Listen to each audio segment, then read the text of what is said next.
আর্জেন্টিনার কাপ জিতলে আবারও বিয়ে করবেন এমন কথাই বলেছেন নায়িকা পরীমণি। আর অন্যদিকে আবারও একটা ছেলে বলছে মেসি মেসি নাকি তার আব্বা। মেসি মেসি মেসি আমার আব্বা, মেসি আমার আব্বা, মেসি ভাই, মেসি আমার আব্বা। মেসিকে আব্বা বলল, মেসিকে আব্বা বলে ডাকলো ছেলেটি। একটা দলের প্রতি একটা মানুষের কত পরিমাণ ভালোবাসা থাকলে সেই দলের প্লেয়ারকে আব্বা বলে ডাকে। মেসি আমার আব্বা, মেসি কেন আপনার আব্বা? আব্বা চারবার আমার গোল আব্বা নিবে না।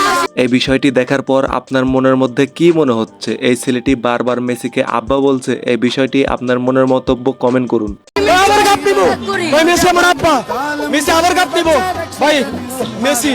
এবারও মেসি কাপ নিয়ে দিবে তাই তো বোঝা যাচ্ছে। এ পর্যন্ত একবারও আর্জেন্টিনা হারে নাই, এবার বিশ্বকাপে ফাইনালেও হারবে না হয়তো, এটাই বোঝা যাচ্ছে। এবার বিশ্বকাপ আর্জেন্টিনারই নিবে। যদি এবার ফাইনালে আর্জেন্টিনা জিতে যায় তাহলে আমরা পরীমনির বিয়ে দেখতে পাবো আবার, কারণ পরীমনি বলেছেন আর্জেন্টিনার কাপ জিতলে আমি আবার বিয়ে করব। দেখা যাক আর্জেন্টিনা জিতার পরে পরীমনি আবারও বিয়ে করে নাকি, এটাই দেখবো আমরা আর্জেন্টিনার জিতার পরে। তো এই ভিডিওটি এ পর্যন্তই, আবার দেখা হচ্ছে নতুন কোনো ভিডিও নিয়ে। ততক্ষণ পরিমাণ সবাই ভালো থাকবেন, সুস্থ থাকবেন, আল্লাহ হাফেজ।